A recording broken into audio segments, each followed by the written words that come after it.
Semakin tak terkendali, negara barat diguncang kekacauan di mana-mana.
Inggris menghadapi unjuk rasa terbesar dalam lebih dari satu dekade. Lebih dari setengah juta pekerja mogok kerja dalam aksi terkoordinasi terbesar yang menurut pemerintah akan menyebabkan gangguan yang meluas.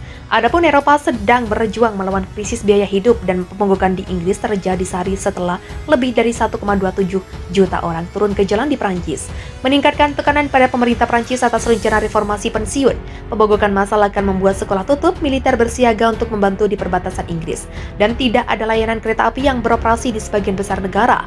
Pemimpin Serikat Pekerja memperkirakan hingga 500.000 orang akan ambil bagian, jumlah tertinggi setidaknya selama satu dekade, dan akan ada aksi unjuk rasa menentang undang-undang baru yang direncanakan untuk mengekang pemogokan di beberapa sektor.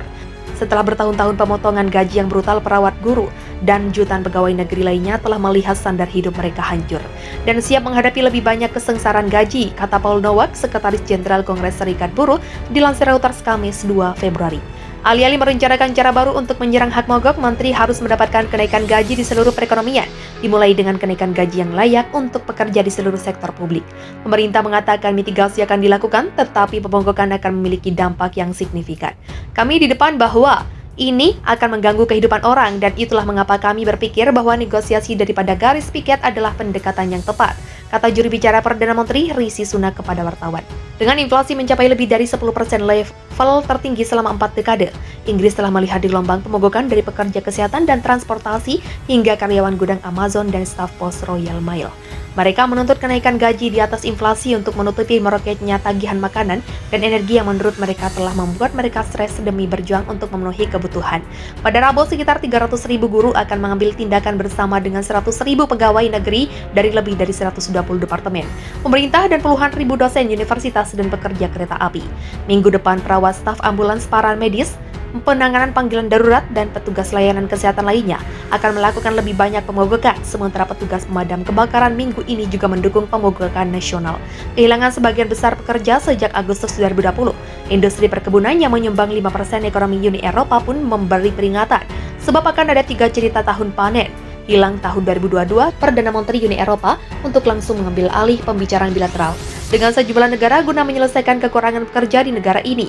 Anggota Parlemen Pengembangan ini mengatakan intervensi pribadi Perdana Menteri dapat segera meyakinkan Indonesia untuk mencabut penangguhan pengiriman pekerja. Menurut dia, sejumlah sektor sangat bergantung pada tenaga kerja migran dan diharapkan nantinya bisa memacu pemulihan ekonomi di Uni Eropa.